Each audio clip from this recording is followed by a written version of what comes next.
Good morning to all my dear student. Today we discuss about prokaryotic and introduction.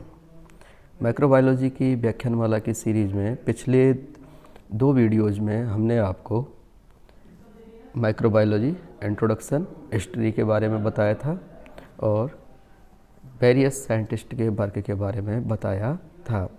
आज हम prokaryotic के बारे में चर्चा करेंगे कि प्रोकैरियोटिक जीव क्या होते हैं, प्रोकैरियोटिक सेल्स क्या होती है, इसके बारे में आज हम चर्चा करेंगे।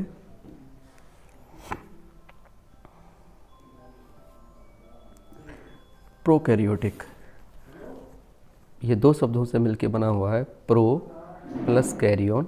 प्रो मीन्स होता है प्रिमिटिव और इसे हम कहते हैं आदिम या प्राचीन।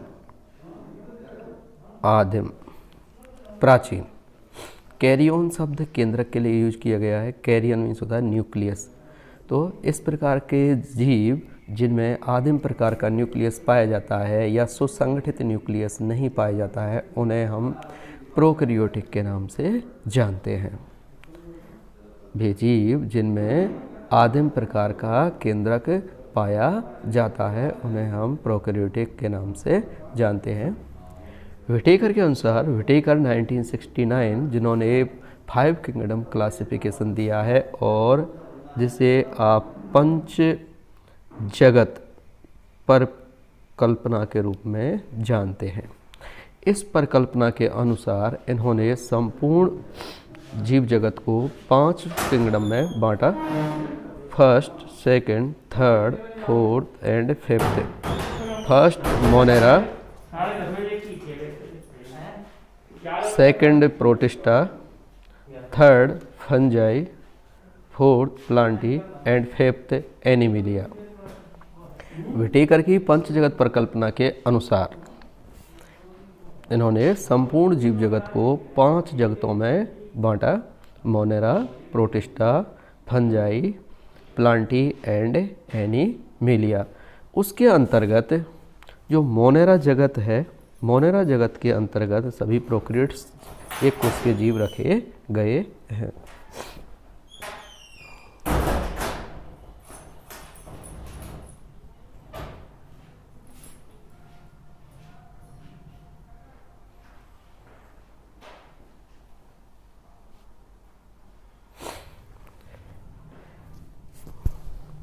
Prokaryotic cell versus eukaryotic cells. अब हम ये देख लेते हैं कि प्रोकैरियोटिक सेल्स और यूकैरियोटिक सेल्स में क्या डिफरेंस पाए जाते हैं और किस प्रकार के इनकी संरचनाओं में भिन्नता पाई जाती है। तो प्रोकैरियोटिक जो सेल्स होगी, प्रोकैरियोटिक सेल आदिम प्रकार की कोशिकाएं होती हैं और यूकैरियोटिक सेल अधिक संगठित कोशिकाएं होती हैं और विकसित प्रकार की कोशिकाएं होती हैं। यहाँ आप इन दोनों में डायग्राम के जरिए भी अंतर स्पष्ट देख सकते हैं। ये एक प्रोकैरियोटिक सेल है। यहाँ पे एक बैक्टीरिया लिया गया है। बैक्टीरिया, उसकी संरचना के बारे में बताया गया और यहाँ एक ये है प्लांट सेल। Plant cell. तो इस संरचना से आप देखेंगे कि इसमें जो सबसे बाहरी आवरण होगा प्रोकैरियोटिक सेल का वो स्लाइम लेयर या कैप्सूल कहलाएगा। ये सबसे बाहरी स्तर हो गया। इसके अंदर का जो स्तर है वो सेल वॉल कहलाता है, जो कि पेप्टिडोग्लाइकन या मिकोपेप्टाइड की बनी होती है। इसके अंदर का जो स्तर है वो प्लाज्मा मेम्ब्रेन कहलाती है।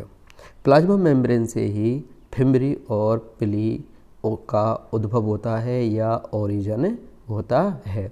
ये जो संरचना आप देख रहे हैं ये फ्लैजेला होती हैं, लंबी आकार की संरचनाएं होती हैं। पिली की लंबाई में और फ्लैजेला की लंबाई में डिफरेंट होता है। फ्लैजेला लंबाई में अधिक लंबी होती हैं, पिली शॉर्ट लेंथ की होती है। इनके अंदर भी साइटोप्लाज्म पाया जाता है और इनका जो आनुवंशिक पदार्थ है यहाँ आप देख रहे हैं, ये इसका आनुवंशिक पदार्थ है जो न्यूक्लियोइड के रूप में पाया जाता है। इसके बाहर केंद्रक झिल्ली का अभाव होता है और ना ही इसके अंदर न्यूक्लियोलस पाया जाता है। इसके अंदर राइबोसोम पाए जाते हैं जो 70S प्रकार के होते हैं। सबसे सिंपल टाइप की ये सेल होती है जिसमें झिल्लीबद्ध जो कोशिकांग होते हैं उनका अभाव होता है, या जिन्हें हम मेम्ब्रेन बाउंड सेल ऑर्गेनल्स कहते हैं, जैसे माइटोकॉन्ड्रिया, प्लास्टिड, हरित एंडोप्लाज्मिक रेटिकुलम या अंतःप्रदव्य जालिका, गोल्जी बॉडी, लाइसोसोम, इन सभी का बैक्टीरिया सेल के अंतर्गत या प्रोकैरियोटिक सेल्स में अभाव होता है। जबकि यदि हम यूकैरियोटिक सेल की बात करते हैं तो जो मेजर डिफरेंस आता है, केंद्रक के बारे में बता रहे थे हम, प्रो प्लस कैरियोन अर्थात प्रिमिटिव केंद्रक। तो प्रोकैरियोटिक सेल्स में तो प्रिमिटिव केंद्रक पाया जाता है, और यूकैरियोटिक सेल्स की बात करते हैं, यू मीन्स होता है सुविकसित, वेल डेवलप्ड, और कैरियोन मीन्स होता है केंद्रक। तो इनमें क्या है कि जो वेल डेवलप्ड केंद्रक पाया जाता है, ये केंद्रक जो पाया जाता है वह सुसंगठित केंद्रक पाया जाता है, जो केंद्रक झिल्ली द्वारा ढका हुआ होता है और इसके अंदर न्यूक्लियोलस पाया जाता है। ये जो संरचना है ये न्यूक्लियोलस है, और केंद्रक के बाहरी जो आवरण पाया जाता है ये दुहरी झिल्ली से आवृत होता है, जिसे हम केंद्रक झिल्ली के नाम से जानते हैं। इसके अलावा भी इसमें झिल्लीबद्ध कोशिकांग, जैसे हम आपको बता रहे थे कि इसमें माइटोकॉन्ड्रिया पाई जाती है, प्लास्टिड इसमें पाया जाता है, गोल्जी बॉडी इसमें पाई जाती है, ईआर इसमें पाया जाता है, और लाइसोसोम भी इसके अंतर्गत पाया जाता है। यहीं आप एक चीज़ और देख लें कि इसकी जो सेल मेम्ब्रेन होती है प्रोकैरियोटिक और यूकैरियोटिक सेल की, उनमें भी बहुत अधिक भिन्नता पाई जाती है। प्रोकैरियोटिक कोशिका में सेल वॉल पेप्टिडोग्लाइकन की बनी होती है, जबकि यदि हम बात करें यूकैरियोटिक सेल्स की तो यह सेलुलोज, हेमीसेलुलोज और पैक्टिन की बनी होती है, जो कि एक मेजर डिफरेंस है। और प्रोकैरियोटिक सेल्स में झिल्लीबद्ध कोशिकांगों का अभाव पाया जाता है, यहाँ पे झिल्लीबद्ध कोशिकांग नहीं पाए जाते हैं। यहाँ पे सभी झिल्लीबद्ध कोशिकांग पाए जाते हैं। एक जैसे माइटोकॉन्ड्रिया है, सेकंड इसमें हमने आपको प्लास्टिड बताया है, इसमें क्लोरोप्लास्ट होगा, प्लास्टिड 3 प्रकार के होते हैं, और गोल्जी का एंड थर्ड है इसमें ईआर, और इसके साथ साथ लाइसोसोम भी होता है। लाइसोसोम, पेरोक्सीसोम, स्पिरोसोम वगैरह जो भी हैं ये सभी मेम्ब्रेन बाउंड ऑर्गेनल्स होते हैं, जो यूकैरियोटिक कोशिका के अंतर्गत ही पाए जाते हैं।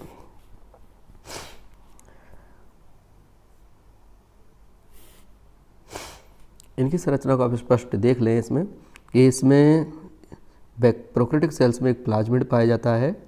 ये गोलाकार आकृति की अतिरिक्त संरचनाएं होती हैं जो गुणसूत्रीय डीएनए के अतिरिक्त पाई जाती हैं। राइबोसोम के बारे में हमने आपको बता दिया था कि इसमें 70S प्रकार के राइबोसोम पाए जाते हैं, जो 2 उप इकाइयों से मिलकर बने होते हैं। 50S जो बड़ी एक उप इकाई है, और 30S जो छोटी उप इकाई होती है। इसके अलावा भी इसमें फ्लैजिला पाई जाती हैं, जिन्हें भारी सेल प्रोजेक्शन के नाम से जानते हैं, भारी प्रक्षेप के नाम से जानते हैं, और पिली भी पाई जाती हैं। फ्लैजिला लोकोमोशन में मदद करती हैं, और पिली सतह से, किसी जो परपोषी जीव है उसी की सतह से चिपकने में मदद करती हैं, या संयुग्मन के दौरान भी मदद करती हैं। इसके अंदर साइटोप्लाज्म पाया जाता है। स्लाइम कैप्सूल, स्लाइम लेयर या कैप्सूल के रूप में इसका भारी आवरण पाया जाता है। ये जनरली पॉलीसैकेराइड या डाइसैकेराइड का बना होता है। इसे हम ग्लाइकोकैलिक्स के नाम से भी जानते हैं, और इसका जो आनुवांशिक पदार्थ है वो न्यूक्लियोइड के रूप में पाया जाता है। और ये प्लांट सेल के स्ट्रक्चर के बारे में आप जनरली इसको जानते हैं कि इसका जो सबसे बाहरी आवरण है वो सेल वॉल कहलाता है। इसके बाहर स्लाइम लेयर या कैप्सूल का आवरण नहीं पाया जाता। इसके अंदर, सेल वॉल के अंदर सेल मेम्ब्रेन पाई जाती है। सेल मेम्ब्रेन, ये जो है सेल मेम्ब्रेन है, इसके जस्ट नीचे सेल मेम्ब्रेन। इसमें रिक्तकाएं बड़े आकार की पाई जाती हैं। प्लांट सेल के बारे में बात करते हैं और संख्या में कम होती हैं। इसमें रिक्तकाएं छोटी होती हैं और संख्या में अधिक पाई जाती हैं। एक खास बात ये भी है कि जो प्रोकैरियोटिक सेल्स होती है उसमें हिस्टोन प्रोटीन नहीं पाई जाती है। हिस्टोन प्रोटीन जो कि डीएनए की पैकिंग में काम आती है, और यूकैरियोटिक सेल में यह हिस्टोन प्रोटीन पाई जाती है। प्रोकैरियोटिक जीवों के अंतर्गत, और हम बात करते हैं कि जैसे मोनेरा जगत है, तो मोनेरा जगत में बैक्टीरिया,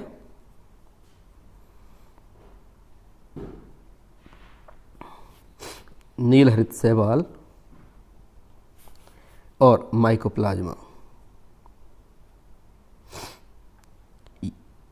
माइकोप्लाज्मा ये मोनेरा जगत के अंतर्गत रखे गए हैं, जिसमें हम बैक्टीरिया का विस्तार पूर्वक अध्ययन कर रहे हैं। तो मोनेरा सबसे सिंपल और सबसे अधिक विविधता वाला जगत है व्हिटेकर के अनुसार, और इसमें सभी एक कोशिकीय प्रोकैरियोटिक जीवों को रखा गया है। बैक्टीरिया उसी के अंतर्गत आते हैं।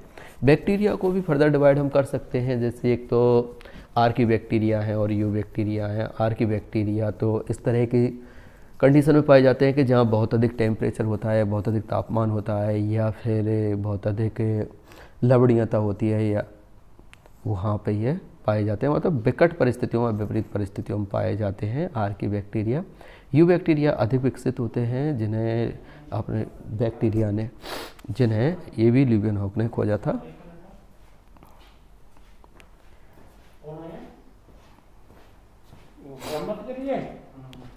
Now we discuss about different between prokaryotic and eukaryotic cells। एक बार और पुनः आप देख लें कि प्रोकैरियोटिक एंड यूकैरियोटिक सेल्स में क्या डिफरेंट होते हैं। तो जो प्रोकैरियोटिक सेल्स होती है वो स्मॉल साइज़ की होती है, 0.1 से और 5 माइक्रोमीटर तक की होती है, और यूकैरियोटिक सेल लार्ज साइज़ की होती है, मतलब बड़े आकार की होती है। प्रोकैरियोटिक सेल में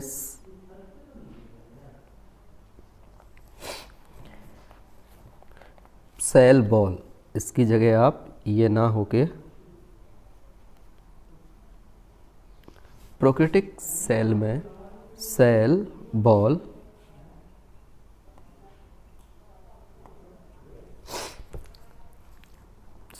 प्रेजेंट होती है, और यह पेप्टिडोग्लाइकन या म्यूकोपेप्टाइड की बनी होती है। एक ही है ये म्यूकोपेप्टाइड।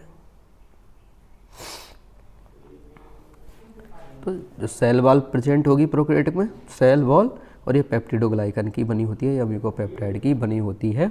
यूकैरियोटिक सेल में सेल बॉल पाई जाती है केवल प्लांट जो कोशिकाएं होती हैं, पादप कोशिकाएं होती हैं, उनमें पाई जाती है। जंतु कोशिकाओं में कोशिका भित्ति अनुपस्थित होती है, और ये सेलुलोज पादप कोशिकाओं में हेमीसेलुलोज व पेक्टिन की बनी होती है। प्रोकैरियोटिक सेल्स में membrane bound cell organelles absent होते हैं। मेम्ब्रेन बाउंड सेल ऑर्गेनल्स जैसे अभी हमने आपको बता रहे थे कि जो माइटोकॉन्ड्रिया है, प्लास्टिड, अंतःप्रदव्य जालिका, गोल्जी बॉडी, लाइसोसोम आदि नहीं पाए जाते हैं। तो प्रोकैरियोटिक सेल्स में जो झिल्लीबद्ध कोशिकांग होते हैं वो अनुपस्थित होते हैं, जबकि यूकैरियोटिक कोशिका में झिल्लीबद्ध कोशिकांग, ये जो सभी झिल्लीबद्ध कोशिकांग हैं वो पाए जाते हैं। इसमें केंद्रक, प्रोकैरियोटिक कोशिकाओं में केंद्रक आदिम प्रकार का होता है, जिसे हम न्यूक्लियोइड के नाम से जानते हैं, जो केंद्रक झिल्ली से आवृत नहीं होता और ना ही इसके अंदर न्यूक्लियोलस पाया जाता है। जबकि यूकैरियोटिक कोशिकाओं में केंद्रक सुसंगठित होता है, केंद्रक झिल्ली द्वारा ढका हुआ होता है, तथा केंद्रिका इसके अंदर पाई जाती है। डीएनए को पैकिंग करने वाली हिस्टोन प्रोटीन प्रोकैरियोटिक जीवों में अनुपस्थित होती है, जबकि यूकैरियोटिक जीवों में हिस्टोन प्रोटीन पाई जाती है जो डीएनए की पैकेजिंग का काम करती है। प्रोकैरियोटिक सेल में 70 प्रकार के राइबोसोम पाए जाते हैं, जबकि यूकैरियोटिक जीवों में या यूकैरियोटिक सेल में 80 प्रकार के राइबोसोम पाए जाते हैं, जो श्वेत वर्ग इकाई के आधार पर है। यह एस में श्वेत वर्ग यूनिट है, जो इनके सेडिमेंटेशन को बताता है। ये अधिक 80 राइबोसोम होते हैं, वो 70 राइबोसोम की तुलना में थोड़े अधिक बड़े होते हैं और भारी होते हैं। प्रोकैरियोटिक कोशिकाओं में एक संरचना पाई जाती है मीजोसोम संरचना पाई जाती है, जिस पर श्वसन से संबंधित और रेस्पिरेशन से संबंधित एंजाइम पाए जाते हैं। जो जो वायवीय श्वसन जो जीवाणु करते हैं उनमें ये संरचना पाई जाती है। ऐसा मानते हैं कि ये माइटोकॉन्ड्रिया के समतुल्य होती है, जबकि यह संरचना यूकेरियोटिक में एब्सेंट और अनुपस्थित होती है। इसके स्थान पर क्या होगा, इसमें माइटोकॉन्ड्रिया पाई जाती है जो वायवीय श्वसन के लिए आवश्यक होती है। इसके एग्जाम्पल में आ जाएगा, इसमें प्लांट सेल आ जाएगी, इसमें एनिमल सेल आ जाती है, जबकि प्रोकैरियोटिक में बात करते हैं तो बैक्टीरिया, माइकोप्लाज्मा एंड BGA नील हरित शैवाल आते हैं। तो ये जो हमने आपको बताया ये मेजर डिफरेंस हैं। एक तो साइज़ का है, और साइज़ को भी छोड़ दें तो आप मेजर जो डिफरेंस है वो है cell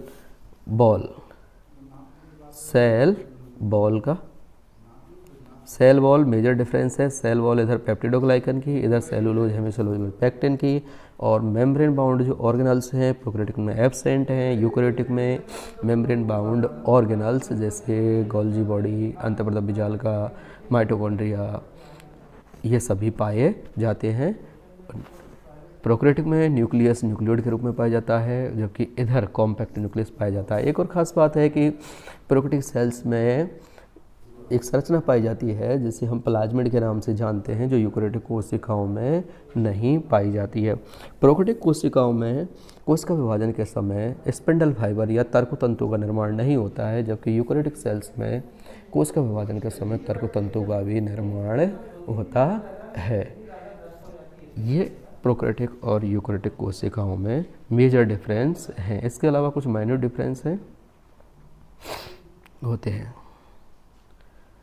Thank you for all students.